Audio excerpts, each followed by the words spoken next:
Hey, welcome everyone. This is your friendly neighborhood host, Gonzo from Rice 41, joined today with my friend and fellow bodybuilder. I guess I can say that now since I have a competition in 2 days, Mr. Todd Lee. And how are you doing today, Todd? I'm doing fantastic. I mean, things happen. It's all good. But yeah, let's just chat and catch up. For the people that do watch our podcast, it's been a crazy last few weeks. I'm 2 days out from my first competition with my son, which Todd, you've helped with some information and doing what you do, man. Being the best there is in the business. And yeah, man, it's been interesting. Like I said, you learn a lot of things about your character and what you can do during contest prep. For those folks that are not familiar, this is the process where we lose weight in order to get stage ready. So, Todd, yeah, man, like it's been a roller coaster ride. I'm down 40 pounds from where I started, which is crazy. And yeah, now I'm just trying to keep it together for the How next much you weigh? 48 hours. Yeah, I weigh 163.5 this morning. So, All right. So you came super down from lean. 200 From 208 and my to and my biggest, yeah, 205, 208. I was 163. So you're welterweight if you yeah. decide to compete in bodybuilding, but you're going to stick to MP. I don't know. I don't know, man. Let's see. Well, I will this say time do this. MP. Just this time do MP. Yeah, So yeah. master MP and then go up to classic. Yeah, yeah, little by little. Work your Well, way up. we're gonna train up as always. So let's take this opportunity to share with people, to anyone who's considering doing like a bodybuilding show. First thing I'm gonna say is like, for most people, the discipline and the doing is going to be like a challenge, like nothing else. This is why I think it's this is a sport for the 1% that has the mental fortitude to like you know go through it, because it's not easy. The hormones drop, right, Todd? Like, what happens when I assume my estrogen must be crashed out completely Well, it because depends. If you're yeah, using a Ribodex or EQ or Primo, it will be. yeah, none of those. So when estrogen is low enough, I mean, there's going to be a whole bunch of problems. Yeah. But I think what a lot of people don't understand is that when the calories and the carbohydrates are really low, your brain doesn't make serotonin anymore. So Yeah, you what? basically serotonin.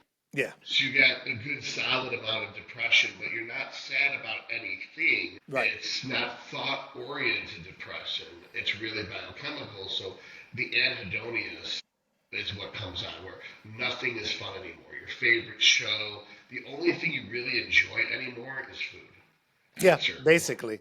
And it's incredible how we lock in like that, right? Like how your brain and I guess that brain gut connection, it And you knows can that it needs nutrients, you that can it, smell the ingredients that's in someone else's food from a few feet away after a while. yeah, absolutely true, which is You know crazy. everything that's in it. Yeah. I mean, it's absolutely insane. And the way your brain operates, because, a lot of times you're running a caloric deficit and it affects how you think, you get the lethargy, lack of drive to do things. Yeah, it can be quite the challenge, to say the least. So, yeah, and let's see, other things that I learned as a father and son. It has been an amazing experience with Chandler. He's super ripped. He doesn't have to worry about stage weight or any of that. When you're young, you've seen pictures. I can probably throw some in post production up here, but that kid's got like the chunky ravioli abs, just naturally. Lucky Crazy, him. Yeah. crazy abs. Yeah, absolutely. So anyway, let's talk a little bit about, since we're catching up, let's catch everybody up. So you had a very ambitious goal, I think, right? Was it 3 shows, the original goal? The original goal was three shows. Yeah. It was San Antonio, then it was going to be Daytona, then it was going to be Hurricane.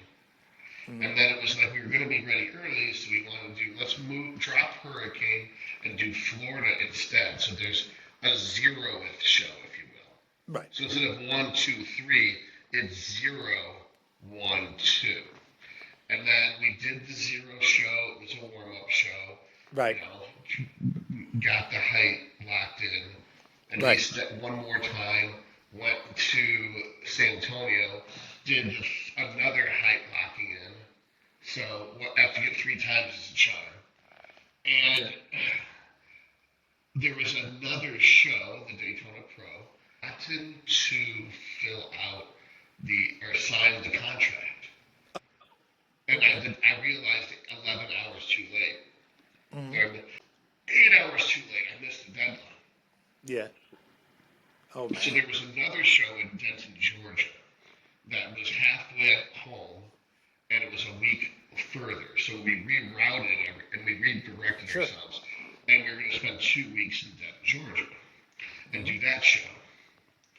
And what was crazy was I just started gaining weight like crazy, even though my diet was pretty much static. Huh. I Okay. gained like 10 pounds in 5 days. Any idea why? Was it just your body reacting to being in starvation mode and then reacting to food? According to Kai's point of view, Hmm. that I didn't realize how much pressure I had put on myself. Right. So fucking up that bad, which Uh, is not something I would ever do, is so shameful that I think it was enough to make me like Atlas stumble and then right. drop the load. So I just couldn't really get out of a chair. He said it would take me a minute to sit up, Uh-huh. and then a minute to lean forward, and then I'd put my hands on my knees and I'd rock back and forth, and then I'd throw myself forward and get up. And even though Wow. I was eating more food and I was gaining weight, I was still exhausted, just insanely exhausted. And then the house was like a weird house. It was like at an angle. And then, so like when you're sleeping, your head's lower than your feet. So Yeah. you feel like you're drowning. Yeah. Oh, It that was sounds just, awful. yeah, it was a rough Airbnb. Like we alternated. Like we would have a shitty one and a great one, and a shitty one and a great one. It was just so random. Yeah. And this one, after about a week there, I was talking to Dom, and he's like, I don't know how we're going to pull you down from 193 back to 182 in Right. 5 days and make it look right. And I Yikes. was like, yeah, I don't really know how it's going to happen. It'll look Yeah. like shit. Yeah. He's like, we have no problem getting you heighted correctly and coming in at 182. We know how to peak you for 182. We don't really need this show. So Right. if you just pull yourself down hard, you're gonna look like shit, and it's gonna cut away the upward trajectory you got from how good you looked in San Antonio versus how bad I looked in Florida. To just shit the bed a second time makes San Antonio look like a fluke. So we basically pulled out, which was good because within 5 more days I gained 10 more pounds, and I was up to 202. Oh, wow. Okay. Yes, my body just was done. Yeah. It was So basically, totally your water. body's rebelling at this point. Yeah, Your I got body's fighting you. yeah. After 2 shows, 2 weeks apart, and then one more week of a semi-peak, semi-reverse diet, Right. it was just like we're fucking done. Yeah. And that would have been 25 weeks since I started prep. At Wow. that point, yeah. Wow, that's a long stretch too. I mean, for comparison purposes for the audience, like my prep was a total of 16 weeks. So, and that seems long. Like that seems like a long, long time. I can only imagine 24 weeks. Is that what you said? Yeah, and I Good pretty Lord. much looked as good as I was going to look about Mm. 16 weeks into it. The Right. last 8 weeks were just like treading water Just kind with of, like ultra low carbs and then throwing in orals, which I don't really like throwing in orals that early. yeah. But we tried it and it was like, it worked.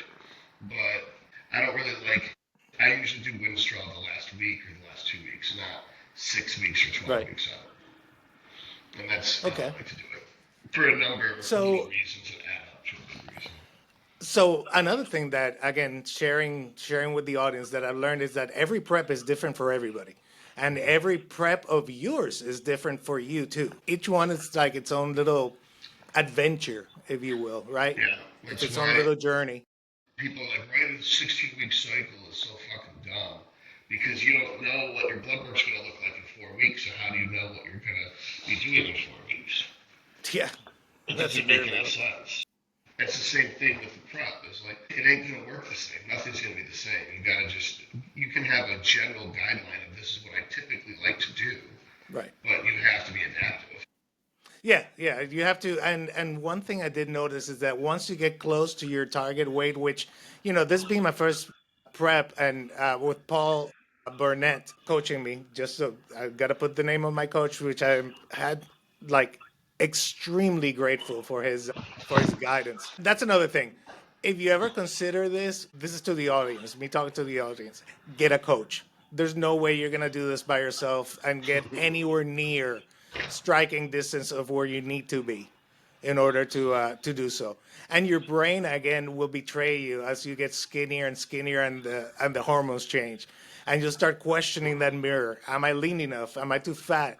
A coach eliminates all of those things. So Well, yeah, yeah. I mean that's the right. more educated the person is, Uh the huh. more likely they are that they have one or more coaches, depending on Absolutely. the area of expertise that they're coaching. Yeah, and by the way, that's another thing, audience, that Todd is does offer coaching services. So again, his information will be at the bottom if you want to contact him. He does a full medical as well as coaching for be it lifestyle or contest prep. So I do.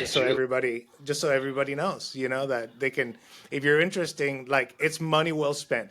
That is one of those lessons that I learned is that to do this, you need a team.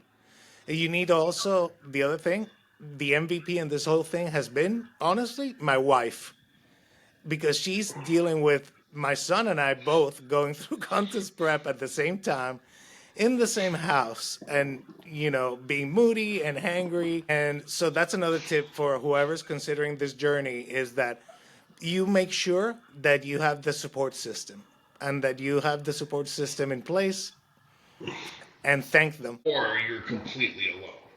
But Conversely, what you yes. can't have is a spouse who's trying to sabotage you at every turn, Right. psychologically or accidentally eating Yeah. your food instead of their food and etc. Yeah, yeah, that's one thing that we've learned, and odds are, I'm kicking around the idea of after this going into full on off season growth, health phase off season growth for a good 20 weeks. You'd say is probably good for a off season bulk. It doesn't I work don't like want to that. call it bulking, for muscle building. It doesn't work like that. That's what I'm Yeah, trying to say. You yeah, just start eating and you try to watch your insulin sensitivity. And yeah, you continue to progress with the food and the weights until one or two things happen is either you can't eat anymore or your insulin sensitivity goes to shit. And then you have to try to you just run a true tide to try to balance it and continue to eat. And yeah. you don't necessarily have to drive the food as hard as people used to, but Right. after a while, once your body gets sick of putting on muscle and it starts wanting to put on fat because your Hmm. insulin sensitivity is shot, your appetite will be shot too. And Yeah. that means that it's already too late. That's when it's time to do a mini cut. And then Gotcha. you can decide at the time, like, hey, at the end of the mini cut, should we keep going and do a real prep? Or is it more appropriate that we take advantage of this and start to build again? And you Right. just make those judgment calls as you go. And there's always shows close by that you can do all year round.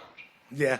We No, for don't plan it out in advance like that. Plus, we don't know what kind of employment you're going to have and what kind of schedule you'll have at your disposal. That's true. That's true. All of these things. The other thing is being in contest prep, it's like training to be Batman, I guess, or anything like that. You have to work with your goals and what you're trying to do, but also with your current situation and scenario. Where everyone has a career where they can, eat every 2 hours, say.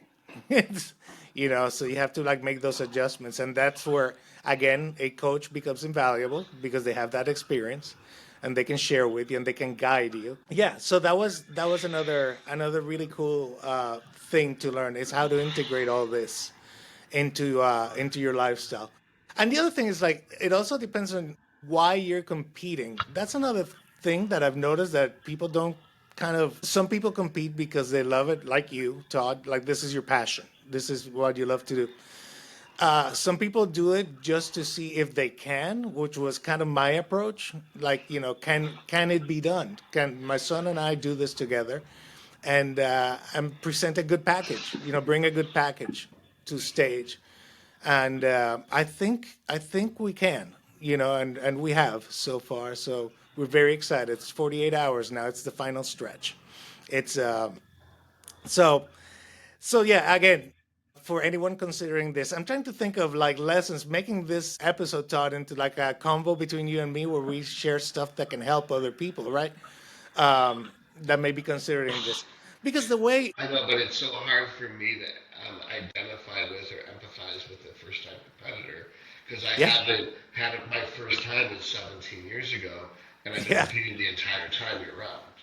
yeah. And then the other thing is the excitement. I will say this: you will know halfway probably through your prep whether this sport is for you or not, because you'll either be hype and watching those changes, especially once you get near the end, and changes, that's another thing, your changes are like hour to hour, which is crazy, and most people don't, they don't realize that. And again, When you're lean enough, and you got to clarify this. Once you're beneath 10% body fat, yeah, and then you're in the peak week, then yes, you might see changes hour to hour. But if yeah, you're someone who's a normal human with 20 to 15% body fat, you're never going to see changes with water manipulation. There's no reason to change your to restrict yeah, water or sodium to you're change too your. fat, you're just basically too fat, which, by the way, another thing I learned is that most people grossly underestimate how fat they are. Yeah, Grossly. They were, way. if you had asked me at 208, what is the lowest you can go and be at, I would have said like 180, 182, maybe 20 pounds less. I'm Big not thing, that. 10% body fat. Okay. Yeah, yeah. But then I realized as I went through this, it's like, oh my God, I was way fatter than I thought I was. And I think that a lot of people also, this allows you to set a baseline in the future. So if you know again, so now I know that more likely than not, my morning stage weight is going to be somewhere in the mid 160s currently with the lean tissue I have.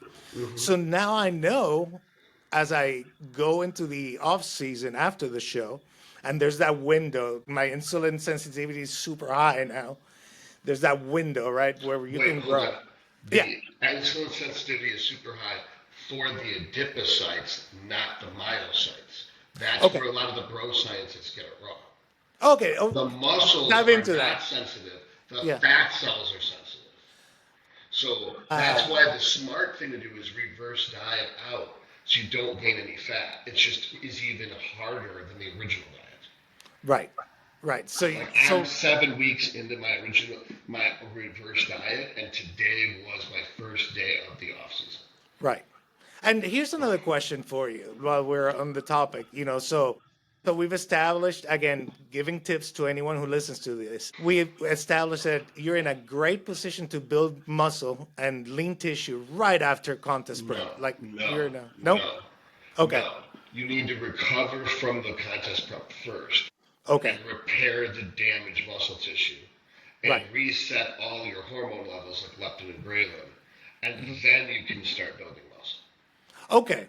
So that transition window, So you what do you should do a recommend? health phase, then the rebound, Got it. not the rebound right after. It's not that you won't build muscle. You'll just build way more fat than you will muscle. And you'll fuck up your health for the whole year. Right. So it's crucial. Again, coaching is where it comes. It's as important to hit your contest prep goals, just as important is how you exit the Yes. process. The And that's reverse something that I diet is think, what sets up the off season. If you right. fuck up the reverse diet by doing the high food insulin rebound right Hmm. out the gate, then you're you're going to put on a lot of weight in a month, and it's going Yeah. to look like muscle. But over the next month after that, all the muscle water is going to leave the muscle, and Hmm. you're just going to be fat. Yeah. Whereas Yeah. if you just reverse diet out, it's so much harder. But you'll fill up all the muscle with glycogen and all the lost protein Right. without getting the fat. So after 4 weeks, you're just as big and just as muscular, but you didn't gain any fat back. So you're in a better position And already. now you have the insulin sensitivity in the muscle to where you can actually take advantage of higher foods. Yeah. But you still want to start low and titrate up slow, and you want to progress your volume and theoretically gear at the same approximate rate. Yeah. so that the machine's constantly growing as it keeps going. Gotcha. And again, these are the invaluable insights that a professional coach can bring to you. Yeah, I'm trying to think of any other topics. The other thing is that realize that posing is everything for a show. It's at least 50%. Yeah. And getting whatever routine it is down pat is critical. This is where I think I'm going to have the biggest challenge, Todd, It's the honestly. hardest part about bodybuilding is the posing part. For And sure. as nobody practices posing, it's like everybody is dribbling and shooting, but nobody's actually playing basketball. So then Right. they show up to the basketball game and they just suck ass at basketball. Right. Because they can shoot, they can But they dribble. can shoot, but they don't know how to shoot when someone's blocking. Right, right. And then they know how to dribble, but they don't know how to dribble when someone's trying to take the ball from you. So now Exactly. your skills are useless. Yeah. Now all of that you've trained, all this potential that you have, because you have the potential, it's there, but you can't execute because So you what didn't we practice used your to do posing. is simulate the worst circumstances so that no matter what, you were prepared for the worst. Is we Yeah. used to go in the sauna and pose in the sauna. Yeah. And you'd Oh, do that's an idea. holds. And Yeah. you hold it and you basically pose until you're about to black out. And you're supposed to have a backup there. You get waken up if you black out. And you keep track of like how, Yeah. so that when you're on stage, you can just murder people. Yeah. Because they're huffing and puffing, and it's like this isn't 150 degrees. This isn't even 100 degrees up here. It's like Yeah. 85 degrees up here. And I'm And then super you're like, comfortable. and I was like, I don't have to breathe humid air. I get to breathe crisp, regular air. That's cold. Yep. And so, like, it's so much easier than posing in a sauna. No, that makes perfect sense. Plus, it's And, good for you. That's but another we thing. also didn't used to use diuretics, really. We used to put garbage bags over our heads and punch a hole in the bottom, and then Right. punch up sleeves in it. Like And the, you wear sweats, and then you put a yeah. garbage bag over that, and then you run on the stairmill. Okay. That And sounds vicious. then you go in the sweats in the sauna and you pose. Yeah. Then Yeah. you go back, and your break from the sauna was running on. And then you basically every hour or 2 hours you strip down and you weigh yourself until Mhm. you make weight. And once you make weight, you put on fresh sweats and you drive or have someone drive you if you're shaking Yeah. to the weigh-in. Yeah. I mean, and by the way, this is very similar for those folks who maybe listen to. This is also how fighters do in MMA and boxing in order to make weight. It's very similar process, right, Todd? In order to. Right. They do a few more scientific shit that Mhm. I learned from fighter clients. What are they called? Like mixed martial UFC. artists. UFC people. Yeah, But like, mixed martial artists. Yeah. well, not all mixed martial artists are UFC Well, yeah, but level. Okay. in order to compete in that sport, You this have to is be mixed martial arts. Yeah, of course. yeah, Yeah. this is part of the process. So anyway, point is, so it's like there's a few extra tricks in there too Uh huh. that don't translate well to bodybuilding. For example, in MMA, getting an IV with electrolytes and vitamins makes sense because you're going to after weigh in repopulate and rehydrate and be ready for action, right? Right. Right. With bodybuilding, it could fuck up your look. Right. So you might have to be ready to pose having an electrolyte. So you have to be ready for that. Yeah. So that's why you need to be able to pose after legs in a Hmm. sauna. Yeah. When you're the absolute most fucked up possible, then you pose in the absolute most hellish conditions possible. Right. And then when you go pose in your contest, which are the good conditions, It's a you dream. stress. Yeah, It's a your dream come stress true. level just. It's like I can do this standing on my head. You know. So it's been very very interesting. So let me ask you this. So Paul's thinking men's physique is probably where I kind of like gravitate towards, just because of my current build and all that. What do you think? Do you think like I should stick to this leaner, more athletic version, or I don't know what you're talking about, man. You need to put muscle on your upper body to match your lower body. yeah, yeah, absolutely, There's yeah, no world in which being bottom heavy makes sense. no, for sure, So for sure. no matter what, you have to bring your upper body up to match your lower body. Yeah, to me, my goal areas for growth are shoulders, lats, arms. For me, Don't that's even where I look at need to it. go. You're thinking of it wrong way. Oh, okay. You need like 50 pounds of muscle probably 40 in the upper body and 10 in the legs. That's a lot. You just need a shit ton of muscle. You just, I would look at it the way I would look at everybody Yeah. is every muscle you have is small. They Yeah. all are weak points. They all need to come up. So everything has to come up. Unless there's one weak point, if you have a list of weak points, it's not that you have weak points. You're small. Like that's what it is. It's when there's one weak point that's like, okay, I can work on one weak point, no problem. Yeah. So really now the name of the game, in my case, in order to proceed and improve in the sport, is overall lean muscle gain. That's what I want. Yeah, I'd right? probably go like Yeah. push, pull, off. That's Yeah. your 7-day week if you're locked into the 7-day week.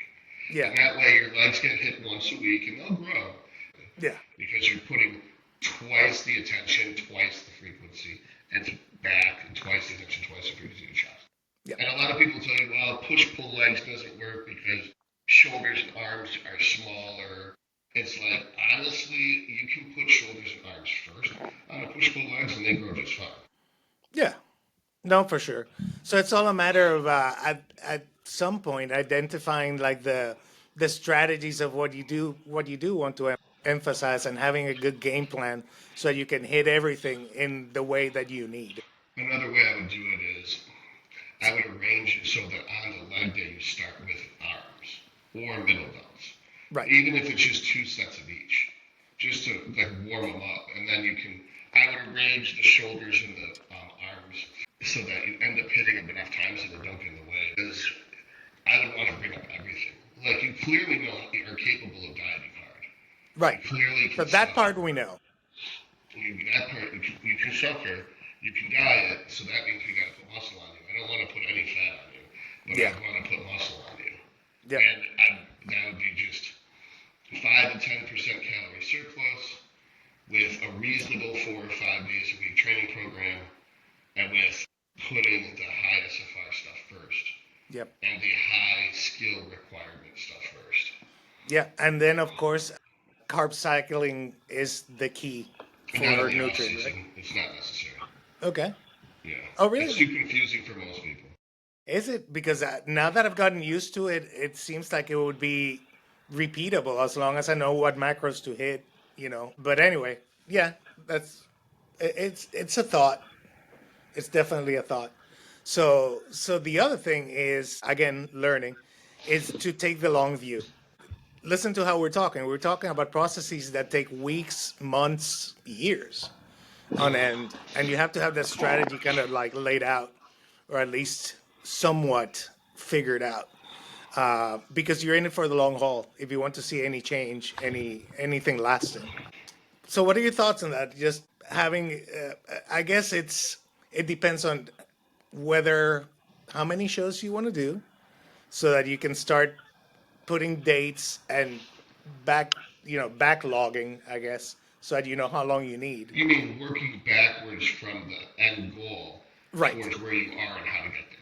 Yeah, my assumption is that goal acquisition. A lot of people don't realize that maybe is you start with the goal and you work your way backwards. Like what's the main step that prevents this from being accomplished? Okay, well what's preventing that from being done? Well, and you work your way backwards until you're where you are, and now you have a plan.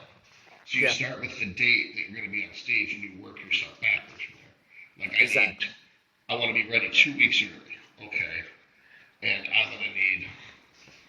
And for instance, your stage weight's approximately 160 pounds. You want to give yourself a little bit of a wiggle room. So you overshoot. So it's 160 pounds. So let's say in the off-season you're 190. You're like, okay, well I have to lose about 30 pounds. Right. So if I lose 1.5 pounds a week, it's 20 weeks. Perfect. So the date of the show's X, then X minus 2 weeks is when I'm going to be ready. X minus 22 weeks is when I should start my 20-week prep.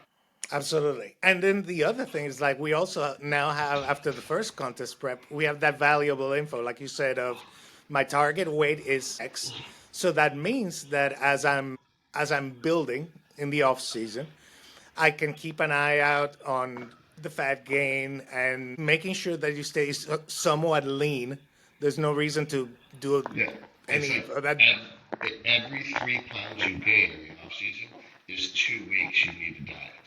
right, So eventually, if you're growing too fast, you'll end up spilling over into your cut phase. right, and then now you have to use a lot of time to cut back that fat, which in turn is effort, which in turn is time, which in turn is, you know,